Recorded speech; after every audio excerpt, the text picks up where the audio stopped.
Halo pemirsa, kembali Anda menyaksikan Halo Indonesia. Dan seperti biasa selama 1 jam ke depan kami akan menghadirkan beragam informasi. Seperti apa, Men? Ya, tentunya informasi terkini dan juga inspiratif sudah kami siapkan untuk Anda pemirsa. Di antaranya adalah tunjangan hari raya wajib dibayarkan H-7.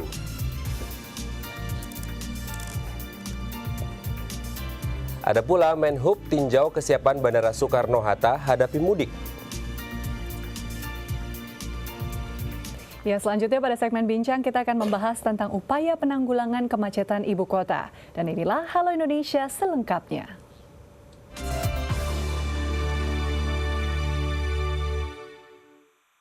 Pemirsa, tunjangan Hari Raya Keagamaan merupakan pendapatan non-upah yang wajib dibayarkan perusahaan kepada para pekerja jelang Hari Raya. Ya, tahun ini Menteri Ketenagakerjaan mengeluarkan peraturan terbaru mengenai pemberian THR. Yakni pekerja dengan masa kerja minimal 1 bulan sudah berhak mendapatkan THR yang besarannya dihitung secara proporsional. Jelang Hari Raya Keagamaan, tunjangan Hari Raya menjadi sesuatu yang ditunggu-tunggu oleh para pekerja. Regulasi terbaru mengenai pemberian tunjangan Hari Raya Keagamaan ini pun diatur secara resmi dalam Peraturan Menteri Ketenagakerjaan Republik Indonesia Nomor 6 Tahun 2016. THR merupakan pendapatan non-upah yang wajib dibayarkan oleh pengusaha kepada pekerja atau buruh menjelang Hari Raya Keagamaan. Jika pada tahun dan peraturan sebelumnya, THR hanya diberikan bagi pekerja dengan masa kerja minimal 3 bulan, tahun ini Menteri Ketenagakerjaan menetapkan peraturan baru, yakni THR diberikan kepada pekerja dengan masa kerja minimal 1 bulan, yang besarannya dihitung secara proporsional. Pekerja yang memiliki masa kerja selama 12 bulan secara terus-menerus atau lebih berhak menerima THR sebesar 1 bulan upah. Sedangkan pekerja yang memiliki masa kerja kurang dari 12 bulan, THR diberikan secara proporsional sesuai masa kerja, dengan perhitungan lamanya masa kerja dibagi 12 kali 1 bulan upah. Kalau yang bekerja di bawah 12 bulan, nah ini diperhitungkan secara proporsional. Nah, sedangkan yang 12 bulan ke atas itu adalah 1 bulan upah. Nah, proporsional dimaksud di sini adalah melihat atau mempertimbangkan sebenarnya berapa lama sih masa kerjanya yang di bawah 12 bulan itu. Jadi katakanlah kalau misalnya 3 bulan, berarti 3 per masa kerja kali 1 bulan upah. Tunjangan Hari Raya Keagamaan diberikan 1 kali dalam 1 tahun, sesuai dengan Hari Raya Keagamaan masing-masing pekerja. Pengusaha wajib membayarkan THR paling lambat 7 hari sebelum Hari Raya Keagamaan tiba dan diberikan dalam bentuk mata uang rupiah. Pengusaha yang melanggar regulasi pemberian THR akan dikenakan sanksi denda sesuai dengan peraturan Menteri Ketenagakerjaan yang berlaku. Ferawati, Reski Adrian, DAI TV. Tidak dapat THR, pekerja kini bisa lapor ke posko Kementerian Ketenagakerjaan yang berada di lobi Gedung B Kemnaker, Jakarta Selatan. Ya, selain di kantor Kemnaker, pekerja di berbagai daerah di Indonesia juga bisa melakukan aduan pelaksanaan pembayaran THR yang nantinya akan dilayani oleh Dinas dan Suku Dinas Ketenagakerjaan tingkat provinsi, kota madya, dan juga kabupaten. Inilah posko pengaduan THR di lobi Gedung B Kantor Kemnaker yang berlokasi di Jalan Jenderal Gatot Subroto, Kapling 51, Jakarta Selatan. Ruang seluas 5 x 5 meter ini difungsikan untuk melayani aduan dari buruh atau karyawan swasta yang berkaitan dengan masalah pelaksanaan pembayaran tunjangan hari raya. Posko pengaduan THR ini beroperasi hingga 15 Juli 2016 mendatang. Sejak dibuka pada tanggal 20 Juni 2016, posko pengaduan THR Kemnaker sudah menerima 7 aduan yang masuk melalui aduan langsung ke posko lewat email maupun telepon. Setiap harinya petugas posko membuat laporan harian pengaduan yang masuk. Laporan ini akan ditindaklanjuti ke perusahaan karyawan pelapor.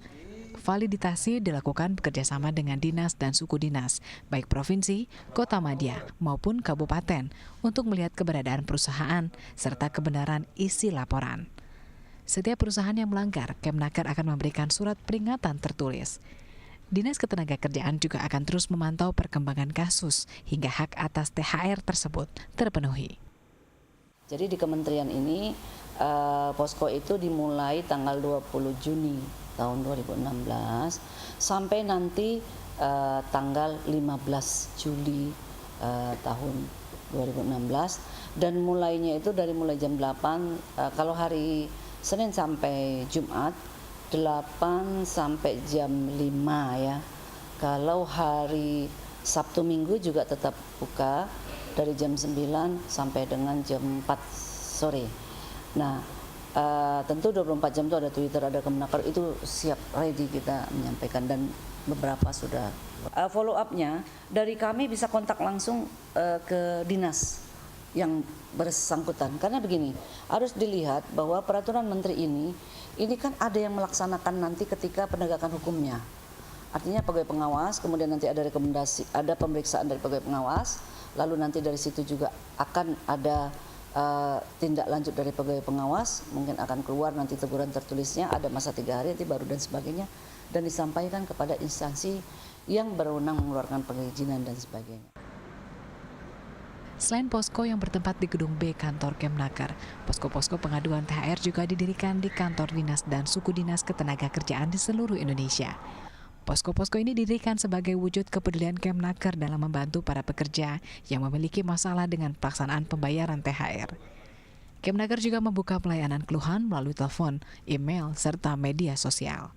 Ferawati, Rizky Adrian, DAI-TV.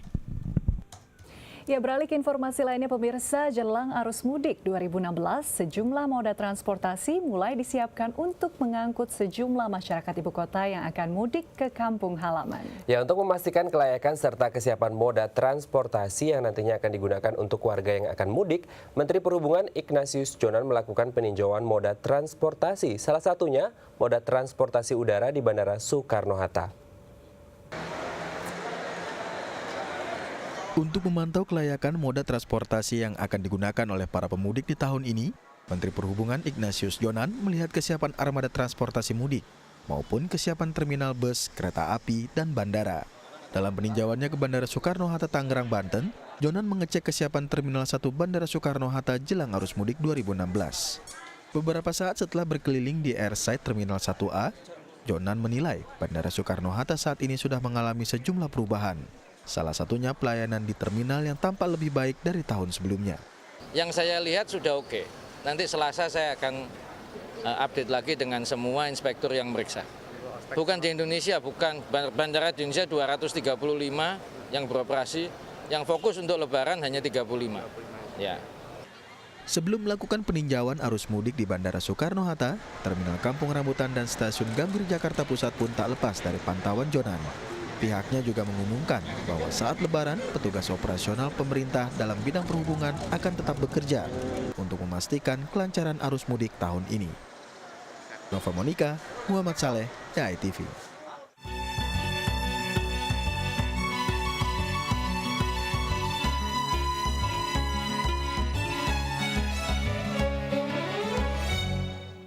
Ya pemirsa, Ramadan merupakan bulan yang sangat istimewa bagi umat Islam. Kaum muslim berlomba-lomba meningkatkan amalan dan mendekatkan diri kepada Sang Pencipta.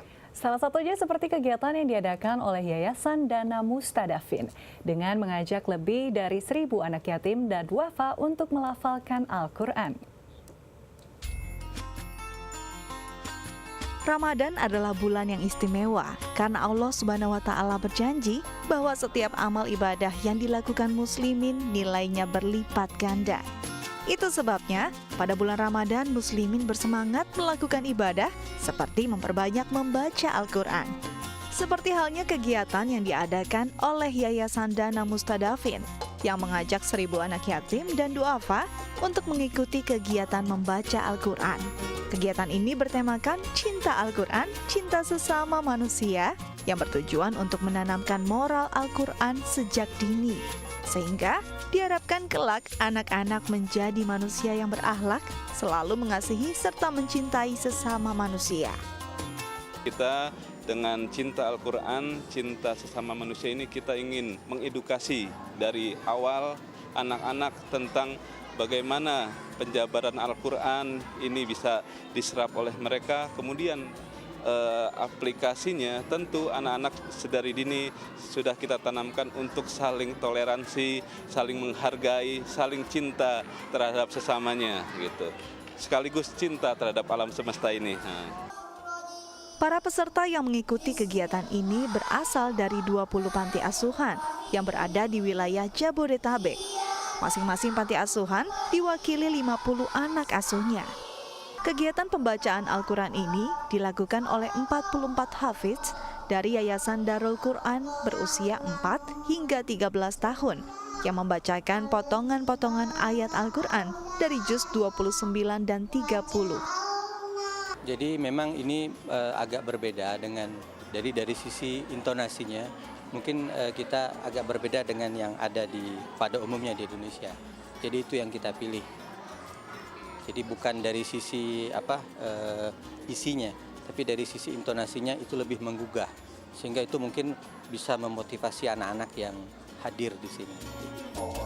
Selain acara pembacaan Al-Quran, anak-anak yatim dan duafa ini juga diberikan motivasi agar mereka dapat memiliki keimanan yang lebih baik serta mensyukuri nikmat kehidupan yang mereka dapatkan. Meli Puspita, Khairuddin, Dai TV. Dan pemirsa, selanjutnya kami akan berbincang tentang penanggulangan kemacetan ibu kota. Tetap bersama kami di Halo Indonesia.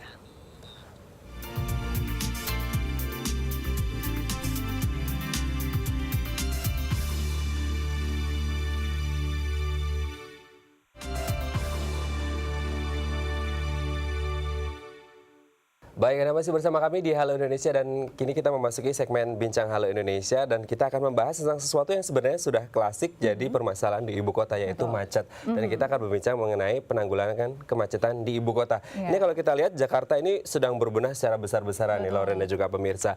Salah satunya adalah per April 2016 kemarin ini sudah ada proyek Simpang Susun Semanggi dan sekarang sudah memasuki proses atau tahap pemasangan tiang pancang dan ini diharapkan selesai Agustus 2017 dan diperkirakan ini bisa mengurangi kemacetan di ibu kota sekitar kurang lebih 30%. Sekitar 30% ya. Dan kalau bicara juga tentang pembenahan Jakarta pasti tidak bisa dari satu aspek juga ya Mbak ya. Pasti selain juga untuk pembenahan kemacetan, kemudian juga untuk transportasi umum pasti harus dibuat lebih nyaman.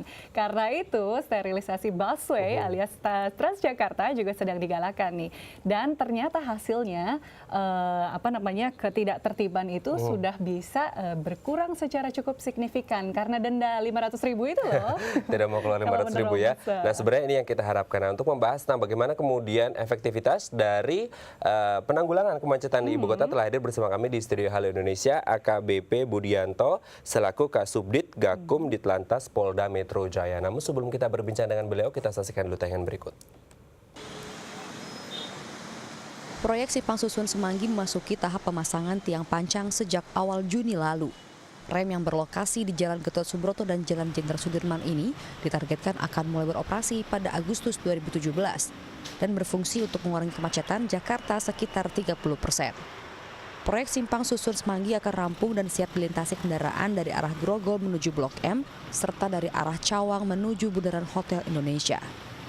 Untuk mengoptimalkan pembangunan Simpang Susun Semanggi, jalur cepat Sudirman Cawang ditutup sejak tanggal 6 Juni 2016 lalu. Dan untuk mengantisipasi penumpukan volume kendaraan, jalur lambat di kawasan Semanggi diperlebar menjadi 3 jalur dan dilakukan rekayasa lalu lintas berupa pengalihan jalur ke jalan-jalan alternatif di sekitar Semanggi. Proyek Simpang Susun ini diklaim sebagai proyek monumental karena dibangun dengan bentang terpanjang di atas jalan tol dalam kota, yakni 796 meter dan 826 meter, dan dengan bentuk precast melengkung atau hiperbolik. Ya ini kalau kita lihat memang suatu pencapaian yang sangat luar biasa karena dengan adanya rem ini ada 2 rem. Rem yang pertama ini panjangnya 796 meter. Ini jadi kalau ada kendaraan dari Grogol ke Blok M ini tidak perlu lagi lewat belok di bawah kolong Semanggi jadi bisa langsung naik ke Simpang Susun Semanggi. Nah, yang rem juga yang rem 2 itu dari airport tidak harus bermacet-macetan di Grogol ya. Betul sekali karena memang panjangnya 826 meter ini jadi dari arah Cawang menuju Tamrin tidak perlu bermacet-macetan karena memang biasanya ini kalau kita ngomongin di Semanggi ini titik antara Jalan Gatot Subroto dan juga Sudirman adalah titik kemacetan. Nah diharapkan, betul sekali. Nah diharapkan dari adanya Simpang Susun Semanggi ini kemudian bisa terurai sekitar 30%. Oke, kita langsung sapa narasumber kita hari ini ada Pak Budi. Halo Pak Budi, apa kabar? Baik. Selamat datang di Halo Indonesia Pak Budi. Nah, bisa diceritakan Pak sampai detik ini bagaimana proses atau progres dari pembangunan simpang susun Semanggi? Ya, mungkin sebelum menjawab pertanyaan tadi, mungkin saya akan berikan suatu ilustrasi ya, bahwa sekarang itu memang masalah kemacetan ini merupakan suatu masalah klasik yang sampai sekarang belum bisa diselesaikan secara maksimal. Tentunya ada beberapa hal yang melatar belakangnya. Pertama, sekarang kita lihat bahwa pertumbuhan kendaraan bermotor dengan pembangunan infrastruktur itu tidak sangat sebanding. Di satu pihak itu perkembangan kendaraan bermotor bisa menyentuh 11-12%. Di pihak lain bahwa perkembangan infrastruktur itu hanya 0,01%. Sangat jauh ya Pak ya? Sangat jauh. Kemudian juga infrastruktur yang sudah ada pun masih banyak juga yang dipergunakan tidak pada peruntukannya. Misalnya trotoar yang seharusnya digunakan untuk pedestrian pejalan kaki masih digunakan untuk pedagang kaki lima, kemudian mungkin asungan, parkir liar dan sebagainya, sehingga akan mengurangi suatu kapasitas. Kemudian ketiga juga disiplin masyarakat kita juga relatif sangat rendah juga. Misalnya sebagai contoh misalnya gini, pada saat mereka berhenti di simpang, untuk berhenti di belakang garis stop itu begitu susahnya. Kemudian pada saat di jalan juga masih siksak dan sebagainya. Kemudian pada saat antri, macet pun untuk antri begitu susahnya. Kemudian ke lain ada juga masalah penegakan hukum. Penegakan hukum juga belum maksimal juga. Kenapa? Karena kalau kita berbicara masalah penegakan hukum, itu kan polisi tidak berdiri sendiri. Situ ada jaksa, kemudian ada hakim juga. Misalnya sebagai contoh sih, pelanggaran rambu-rambu dalam Undang-Undang Nomor 22 2009 itu kan kurungan 2 bulan, kemudian denda 500, termasuk rambu-rambu jalur busway juga. Tapi nanti pada saat mungkin, karena sesuai dengan konstitusi bahwa hakim punya hak kebebasan untuk memutuskan itu juga. Bisa mungkin vonis hanya mungkin 100, 150, sehingga dalam rangka untuk membangun efek jerah itu masih sulit sekali. Kemudian kalau kita berbicara masalah lalu lintas dan angkutan jalan, itu kan yang bertanggung jawab pemangku kepentingan kan cukup banyak. Situ ada Disub, ada polisi, kemudian juga ada PU, ada perindustrian apa dan sebagainya. Itulah sehingga sampai sekarang tuh masalah-masalah kemacetan juga belum bisa terselesaikan secara maksimal. Revitalisasi jembatan Semanggi itu dalam rangka untuk mengurai, karena jembatan Semanggi itu merupakan suatu sentral ruang untuk pengendalian daripada arus lalu lintas itu sendiri. Bagi kita sama-sama tahu bahwa pembangunan revitalisasi jembatan Semanggi nanti kurang lebih memakan waktu kurang lebih 540 hari. Kemudian perkembangan terakhir bahwa dalam rangka untuk mempercepat proses pembangunan daripada jembatan Semanggi sekarang jalur-jalur cepat sudah ditutup. Misalnya jalur cepat dari Sudirman ke Cawang itu mulai tanggal 6 Juni. Kemudian dari Sudirman kemudian menuju ke arah Grogol itu sudah ditutup tanggal 11 Juni.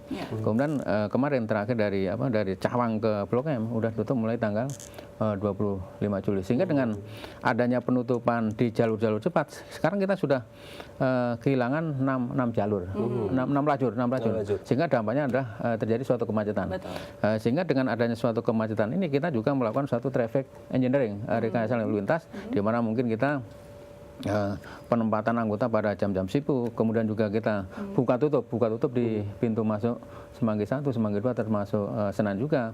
Kemudian juga kita merubah manajemen traffic light yang berdekatan dengan Semanggi juga. Kemudian kita juga mengoptimalkan peran daripada RTMC, Regional Traffic Management Center, secara real time, secara berkala menyampaikan informasi perkembangan situasi lalu lintas yang ada di sekitar Semanggi. Itulah langkah-langkah kita yang sudah kita lakukan. Nah, kan memang sementara ini sedang dilakukan pengalihan arus lalu lintas, rekayasa arus lalu lintas selama masa pembangunan ini. Nah, nanti ketika sudah diresmikan akan ada pengalihan arus baru kah, atau simpang itu sudah menjadi jalur baru gitu Pak? Sudah tidak ada. Yang jelas bahwa jalur cepat yang sekarang ditutup itu nanti permanen tutup, karena di situ dibangun panjang-panjang, sehingga nanti rencana bahwa kita dorong untuk mempercepat pelebaran jalur-jalur lambat. Nanti jalur lambat semua akan dilebarkan tambah 1 lajur. Tapi setelah kita hitung-hitung pun nanti pada saat sudah selesai kita pun kehilangan 2 lajur juga. Setelah saya hitung-hitung sampai yang atas juga mungkin berjalan. Oke, tapi kalau kita mencoba melihat kondisi yang ada saat ini sebelum dibangunnya simpang susun Semanggi, sebenarnya ketika ada jam-jam sibuk, berapa sih Pak kecepatan rata-rata kendaraannya di sana, dan diharapkannya ke depan setelah terjadinya simpang susun Semanggi? Kebetulan saya pelaku lapangan juga, saya sering kontrol mengendalikan anggota di lapangan pada saat mungkin belum ada pembangunan revitalisasi daripada jembatan Semanggi. Itu kalau pagi-pagi paling sekitar 10 sampai 15 ya. 10-15 15 km per jam. Apalagi sekarang dengan pertumbuhan jumlah kendaraan yang tidak sebanding, itu pun sekarang menambah kemacetan lagi. Terus sekarang juga 3-in-1 pun sudah dihapus juga, Sudah dihapus, termasuk juga beberapa pembangunan proyek seperti MRT, LRT, termasuk juga jalan non-tol Tendian sampai Ciledug, itu pun juga berpengaruh kepada sirkulasi daripada lalu lintas itu sendiri. Baik. Nanti kita akan bahas lebih lanjut mengenai hal itu, Pak. Tapi pemirsa jangan kemana-mana karena kita akan kembali sesudah jeda berikut.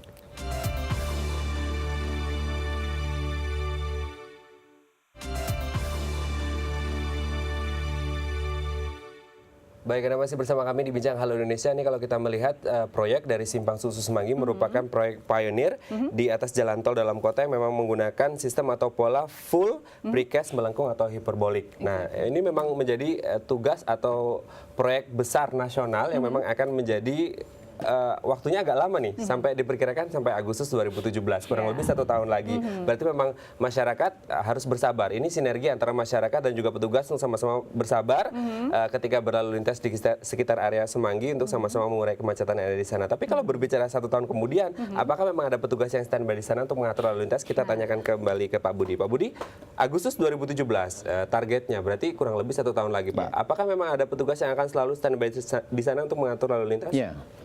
Ini kan bagian daripada traffic engineering atau rekayasa daripada lalu lintas. Tentunya tadi sudah saya sampaikan bahwa pada jam-jam sibuk memang kita ada penebalan situ, termasuk juga bersinergi dengan disub itu sendiri.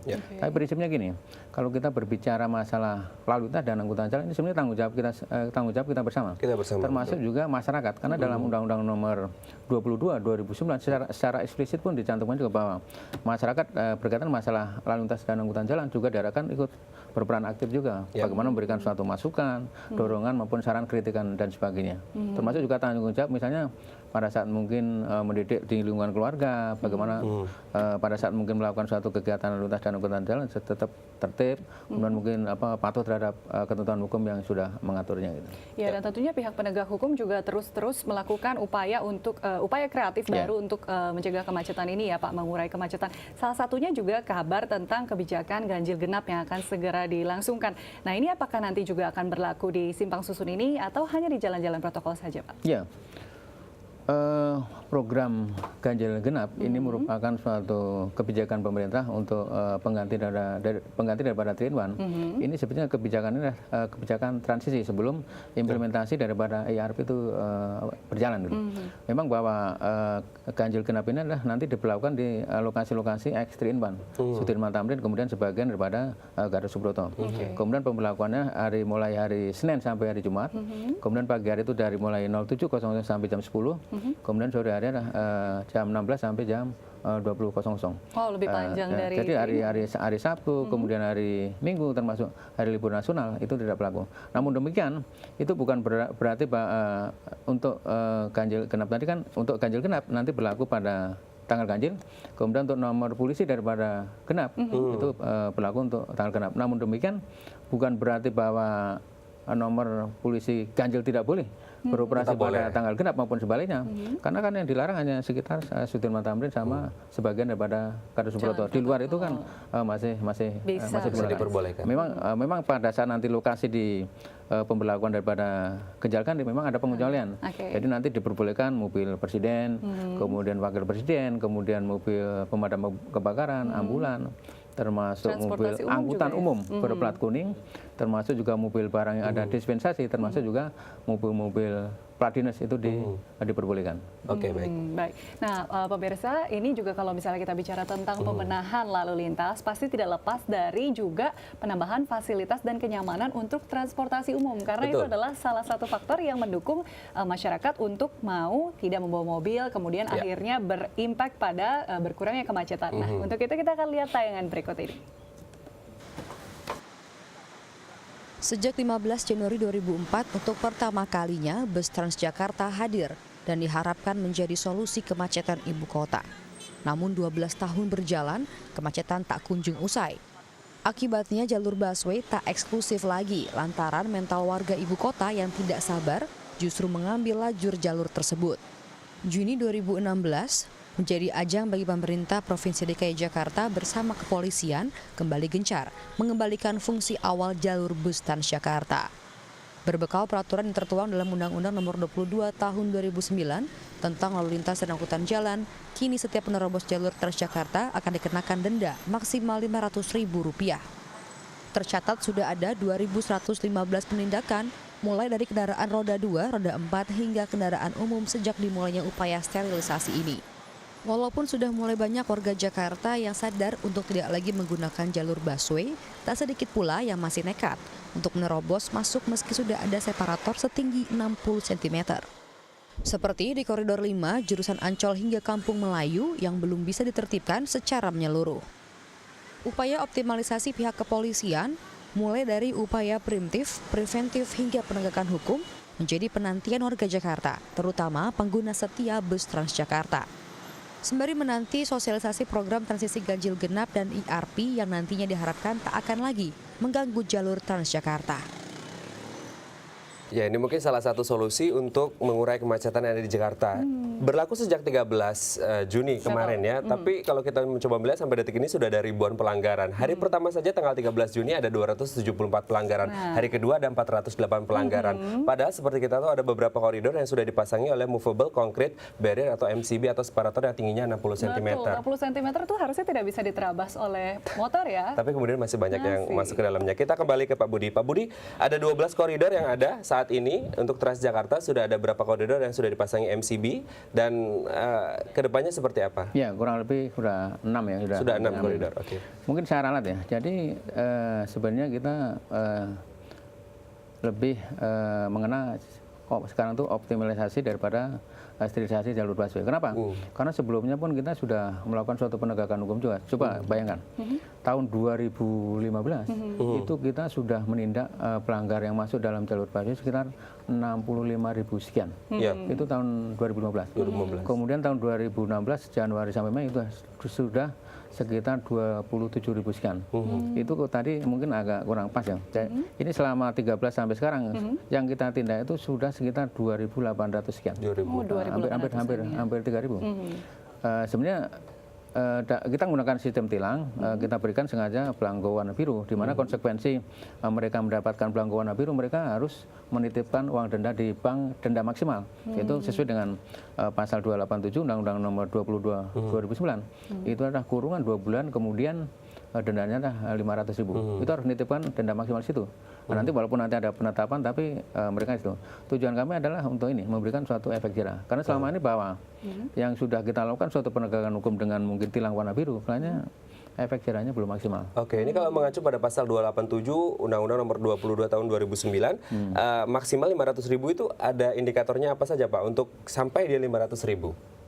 Ya itu, maksimalnya. Karena itu sistem penegakan hukum aja.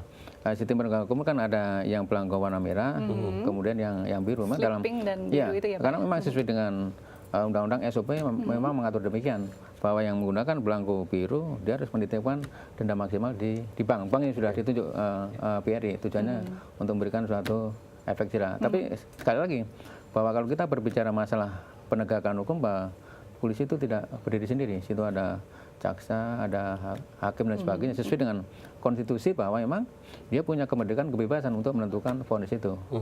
Ya tadi seperti melanggar rambu-rambu, seperti jalur busway kan melanggar rambu-rambu, itu kan kurungan 2 bulan, kemudian ancaman paling banyak 500. Tapi kadang-kadang hakim mungkin memutuskan hanya sekitar 100, 150.000 apa dan sebagainya. Sehingga dalam rangka membangun efek jerah itu belum bisa maksimal. Penegakannya harus lebih maksimal lagi. Nah, nanti saya juga akan nanya-nanya tentang berapa nih justru koridor mana yang paling banyak ketidaktertibannya, tapi sesudah jeda berikut ini, jadi pemirsa jangan kemana-mana.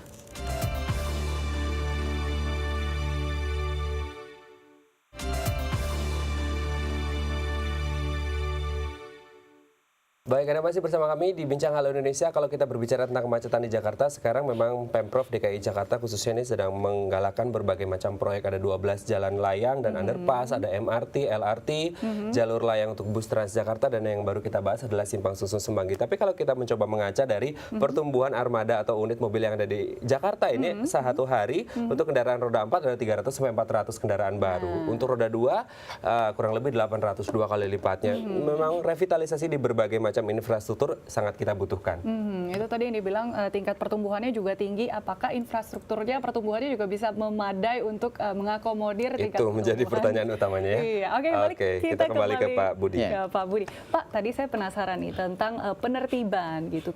Kalau boleh tahu daerah-daerah mana aja sih Pak yang rawan banyak tindakan, banyak penyalahgunaan ketertiban gitu, justru yang pelanggarannya paling banyak di kawasan mana aja nih Pak, boleh disebut? Mungkin kalau hasil pemantauan seperti di Forum Bukit gitu ya, Forum Bukit, Permata Hijau, kemudian Keramat Raya, termasuk dan Mogot itu koridor-koridor yang cukup banyak pelanggaran itu.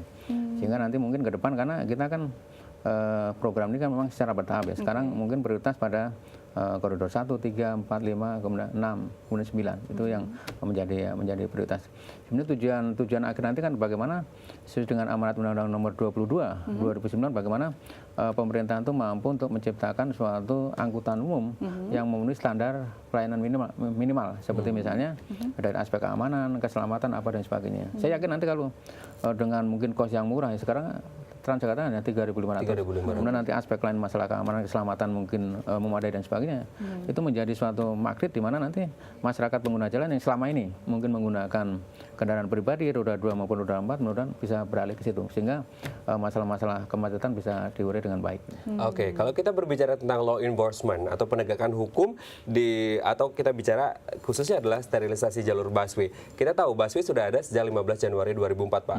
12 tahun yang lalu dan sebenarnya sudah ada penegakan hukum dari awal untuk sterilisasi jalur busway untuk tidak dilewati angkutan-angkutan yang lain. Bagaimana kemudian keefektifan law enforcement yang ada selama 12 tahun ini hingga saat ini? Ya, harusnya ada suatu komitmen yang kuat lah.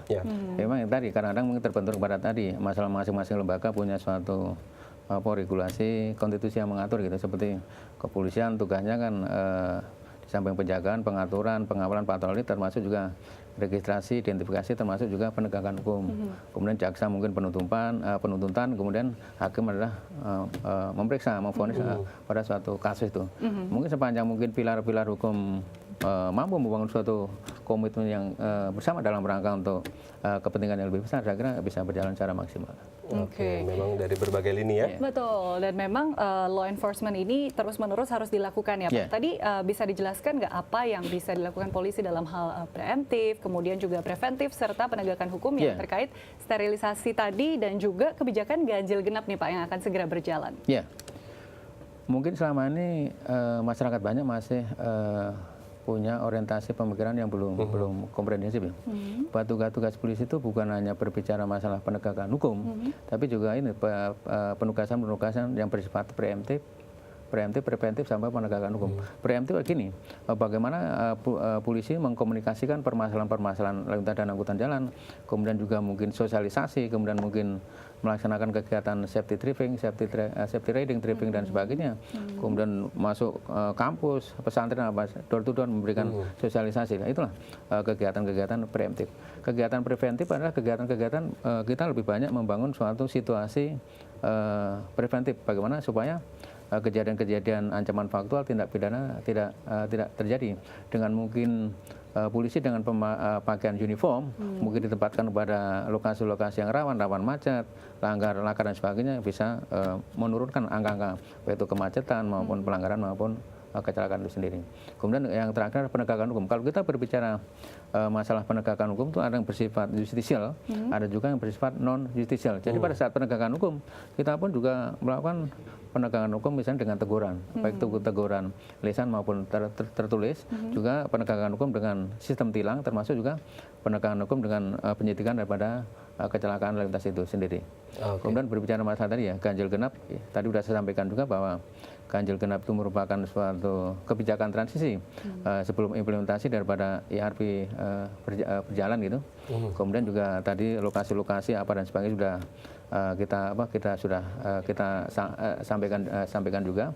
Mudah-mudahan nanti dengan kebijakan ganjil genap itu minimal bisa mengurangi mobil pribadi minimal bisa 40% khususnya di kawasan Sudirman Tamrin. Transportasi umum. Oke, baik. Kalau gitu terakhir mungkin himbauan sedikit aja nih Pak, himbauan bagi masyarakat agar tertib berlalu lintas mungkin. Ya, saya kira ini kembali kepada lingkungan keluarga ya, bagaimana kepedulian Bapak Ibu untuk memberikan kesadaran kepada anak-anaknya untuk supaya pada saat melakukan suatu kegiatan lain itu supaya tertib ya, kemudian tidak boleh melakukan kegiatan lain yang mungkin akan mengurangi konsentrasi, misalnya menggunakan api apa dan sebagainya. Kemudian juga harus patuh kepada ketentuan rambu-rambu perintah larangan, kecepatan termasuk rambu-rambu dan sebagainya. Oke, baik. Terima kasih Pak Budianto atas waktunya hari ini di Halo Indonesia, dan juga pemirsa, semoga perbincangan kita tadi dapat menjadi pesan positif bagi masyarakat Jakarta dalam upaya pembenahan Jakarta. Pemirsa jangan kemana-mana, setelah ini kami masih akan kembali sesudah jeda berikut.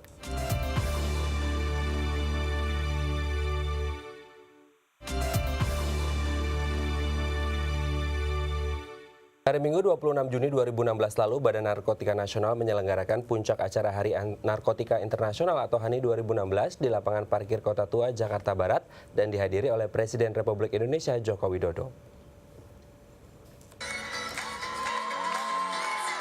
Badan Narkotika Nasional menggelar puncak Hari Peringatan Anti Narkotika Internasional pada hari Minggu 26 Juni 2016 lalu di lapangan parkir Jalan Cengkeh, Kelurahan Taman Sari, Jakarta Barat. Kegiatan ini menjadi momentum untuk kembali mengingatkan masyarakat Indonesia akan bahaya narkoba. Puncak acara peringatan HANI 2016 ini, BNN menitik beratkan perhatiannya pada generasi muda. Dan BNN menggandeng anak-anak dari berbagai komunitas dalam pagelaran pentas seni sebagai wujud kepedulian BNN kepada generasi muda Indonesia. Hadir pula Presiden Republik Indonesia Joko Widodo beserta Ibu Negara dan beberapa jajaran menteri. Presiden Jokowi dalam pidatonya menyatakan perang terhadap bandar dan jaringan narkoba dan akan memberikan penanganan hukum yang lebih tegas bagi jaringan-jaringan yang terlibat narkoba tanpa memandang status dan kedudukan pelaku. Dimanapun ada narkoba di Indonesia, saya perintahkan seluruh sumber daya pemerintah untuk hadir dan memberantasnya. Di lapas, di sekolah, di perbatasan, di bandara, di pelabuhan, di kantor-kantor instansi pemerintah, dimanapun, sekali lagi, dimanapun ada narkoba, kita harus berantas. Negara kita Indonesia tidak boleh dijadikan tempat lalu lintas peredaran dan perdagangan narkoba lagi, apalagi menjadi tempat produksi barang-barang haram tersebut. Sekali lagi, saya ingin tegaskan, saatnya kita perang melawan narkoba. Dalam acara tersebut, Presiden Jokowi sekaligus memberikan 6 plakat penghargaan, pencegahan dan pemberantasan penyalahgunaan dan peredaran gelap narkoba, serta 26 pin penghargaan bagi penggiat anti narkoba dari seluruh Indonesia. Jangka panjangnya kita ya bisa sesegera mungkin bisa menyelamatkan generasi bangsa ini ya. Ada penolakan secara dini terhadap penyalahgunaan narkotika, masuknya narkoba di negara kita ya. Ini kan penyelamatan negara dan bangsa. Ya tidak sekedar hanya penyelamatan generasi, karena generasi ini aset negara. Selain itu, BNN juga menampilkan aksi 10 anjing pelacak K9 yang merupakan bagian dari tim deteksi narkotika milik BNN. Sekaligus menampilkan dokumentasi hasil kerja BNN melalui beberapa stand divisi BNN yang didirikan di pintu masuk lapangan parkir Kota Tua. Ferawati, Rocky Oktasefriandi, DAI TV. Pemirsa, dalam mengisi kegiatan selama berpuasa, sebuah workshop bertajuk Ngabuburit, bikin film pendek fiksi digelar bagi insan muda yang ingin memperdalam pengetahuan di dunia broadcast dan perfilman di Gedung Perfilman Haji Usmar Ismail Sabtu lalu. Mengisi waktu menunggu berbuka puasa atau ngabuburit memang sebaiknya dilakukan dengan mengikuti kegiatan positif. Salah satunya dengan mengikuti kegiatan pelatihan membuat film pendek, seperti yang digagas oleh Citra Film and Television School bersama komunitas Jendela Sinema pada akhir pekan lalu. Kegiatan ini diikuti oleh anak-anak muda yang ingin belajar mengenai film dan juga penyiaran yang didapat dari para pemateri handal yang sudah berpengalaman di dunia broadcast maupun film layar lebar. Pada pelatihan ini, teknik penyutradaraan dan akting menjadi kelas yang sangat diminati peserta. Kelas yang dipimpin oleh Eka Sitorus ini memberikan pemahaman dan dasar-dasar dalam akting, baik di teater maupun dalam film. Semua yang berbakat itu harus dididik. Pianis yang berbakat juga harus belajar berjam-jam. Pemain biola juga harus belajar berjam-jam untuk dia bisa menjadi seorang ahli dalam hal itu. Demikian juga acting. Acting juga begitu ketika dia dilahirkan. Nah, karena beda dengan musik yang alat atau dengan nyanyi yang suara, aktor itu menggunakan seluruh tubuhnya untuk mengekspresikan diri. Dengan demikian, dalam dan luar harus dia latih benar-benar. Sebagai penyelenggara kegiatan, Citra Film and Television School berusaha untuk memberikan pandangan dan paradigma mendalam tentang dunia perfilman Indonesia, sekaligus memberi wadah bagi para sineas yang ingin terjun ke dunia film secara profesional. Kita punya misi atau punya visi untuk bagaimana kita memperkenalkan kepada halayak yang kebetulan pemula di dalam dunia film, dan mereka juga penikmat film, mungkin juga pengamat film. Dan dengan program yang 2 hari ini walaupun singkat, kita mencoba melihat apakah mereka responnya positif atau tidak. Selain workshop, Citra Film School juga memiliki program selama 3 bulan bagi kaum muda yang ingin belajar menjadi sineas, seperti penulis naskah, kamera person, editor film, hingga sutradara. Jason Valino, Budi Wirutomo, DAI TV. Ya pemirsa, film tak jarang dinilai dari siapa aktor yang membintanginya, namun di balik nama besar aktor dan aktris ada seorang pelatih akting yang berjasa besar. Siapa dia? Berikut profilnya. Dalam sebuah film dan teater, keberadaan aktor menjadi unsur yang menghidupkan dan menyampaikan makna cerita kepada penontonnya. Tak jarang, kesuksesan sebuah film pun diukur dari kualitas aktor yang memerankan sebuah tokoh dalam film.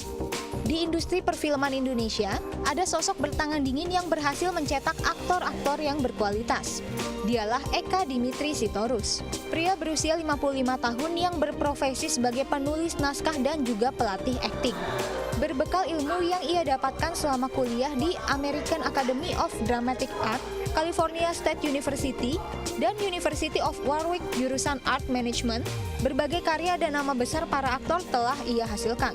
Agnes Monica, Raffi Ahmad, Relinsa, dan Acha Septriasa hanya sebagian artis papan atas yang mendapat pelatihan akting darinya. Ia pun juga membuat skenario untuk film Eskul yang berhasil meraih penghargaan sebagai film terbaik pada Festival Film Indonesia tahun 2006. Itu aktor-aktornya jago-jago semua, benar-benar jadi semua, bagus-bagus semua mainnya. Ya, dan menang film terbaik Citra tahun 2006. Itu karya saya, terobosan yang paling tinggi karena mau menyampaikan pesan mengenai anti bullying, anti tawuran, anti menginjak-injak anak-anak di SMA pada saat itu. Ya, yang penting punya pesan kan. Namanya juga film, punya visi dong. Sejak usia 12 tahun, Eka Sitorus memulai debutnya sebagai salah satu pemeran di serial TV di TVRI, hingga ia dijuluki sebagai aktor TVRI pada masanya. Selama 26 tahun berkarir dan melahirkan karya besar, Eka Sitorus menyadari bahwa film dan teater adalah sebuah cerminan pribadi bangsa. Baginya, tak hanya sekedar fisik, namun aktor yang baik harus memiliki talenta dan mendapat pendidikan akting untuk melengkapi berbagai jurusan dalam film, seperti rasa dan juga emosi. Kita punya pribadi nggak? Nah, kalau kita udah punya pribadi, itulah film yang cerminnya itu. Nah, oke, kalau kita belum punya pribadi, ayo kita tunjukin pribadi kita lewat film. Jadi kita orang-orang Indonesia bisa bercermin lewat film itu. Baru film yang disebut film itu. Saya sih inginnya mewujudkan itu, mewujudkan teater dan film sebagai cermin identitas pribadi bangsa.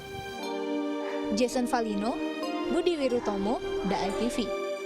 Ya, Depok adalah salah satu kota penyangga Jakarta yang memiliki banyak peninggalan sejarah. Cikal bakal kota ini berawal di akhir abad ke-17. Lantas seperti apa sejarah dan perkembangan kota Depok dari zaman ke zaman? Berikut liputannya. Kota Depok yang berada di selatan ibu kota Jakarta dikenal sebagai salah satu kota penyangga Jakarta dan menyimpan banyak cerita sejarah. Konon, kata Depok berasal dari bahasa Sunda yang berarti pertapaan atau tempat bertapa. Dulunya kawasan ini dimiliki oleh seorang tuan tanah yang kemudian dibeli oleh salah seorang bangsawan Belanda dengan harga Rp700 yang mengatasnamakan pemerintahannya, sehingga berstatus partikelir yang artinya bebas dari pungutan, sehingga berhak mengelola dan membentuk pemerintahan sendiri. Salah satu tempat bersejarah di Depok adalah Pondok Cina. Kawasan ini dahulu dibeli oleh seorang saudagar Tionghoa. Di kawasan ini dahulu dibangun rumah-rumah sebagai tempat peristirahatan sementara. Saat ini bangunan peninggalan sejarah di kawasan Pondok Cina masih ada, walau telah dilakukan berbagai perbaikan di berbagai sisinya. Kota Depok ini penuh sejarah ya Mbak ya, karena kan Depok itu memang memiliki keunikan dan hal-hal yang banyak yang istimewa. Misalnya seperti Depok dikenal dengan Belanda Depok, kemudian ada presiden. Nah itu juga di sini ada rumah ternyata adalah seorang gubernur jenderal VOC. Puas menjelajahi Dipo PLN, tim Dai TV melanjutkan perjalanan untuk mengunjungi kawasan Jalan Pemuda yang dulunya menjadi pusat pemerintahan Belanda di Kota Depok. Jalan Pemuda adalah daerah otonomi Kastelen, seorang kepala negara pertama di Depok, yang dikenal juga dengan sebutan Het Gemeente Bestuur van het Particulier Land Depok. Di sepanjang Jalan Pemuda juga terdapat berbagai macam gedung kuno dengan fungsi beragam, seperti kantor pemerintahan, gereja, dan juga tempat tinggal. Salah satu gedung di sini digunakan oleh sebuah lembaga yang memelihara kawasan Jalan Pemuda, yaitu YLCC. Terbentuk sejak tahun 1952 untuk menjaga pertalian saudara di antara 12 marga di Depok yang dibebaskan oleh Kastelen dari perbudakan setelah ia meninggal dunia. Gedung ini awalnya adalah tempat tinggalnya pendeta-pendeta, karena tadinya kita para pekerja atau budaknya Cornelis ini harus berjalan kaki selama 16 jam diwajibkan harus setiap hari Minggu gereja di daerah Kenang, Sangat Senen. Nah, karena kebijakan dari Cornelis, akhirnya kami didatangkan pendeta ke sini. Jadi kami nggak usah lagi jalan kaki terlalu jauh selama 16 jam, bolak-balik itu 16 jam. Betul. Jadi kami dibuatkan pendeta dikirim ke sini. Tim Liputan, Dai TV.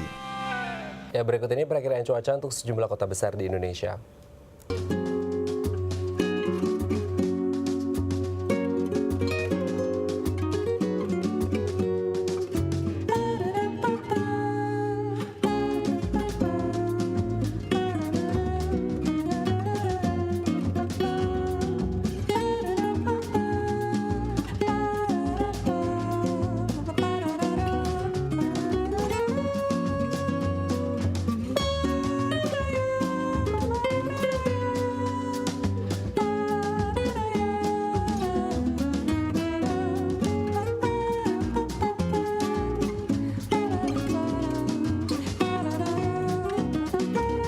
Ya pemirsa, sekian perjumpaan kita hari ini. Saksikan terus Halo Indonesia dari Senin hingga Jumat di waktu yang sama. Ya, jangan lupa follow Twitter kami di @dayan_tv dan @haloindodai.tv. Akhir kata saya Lorena Evelyn. Dan saya Raden Marlias mewakili seluruh kru yang bertugas. Pamit undur diri, sampai jumpa dan selamat beraktivitas.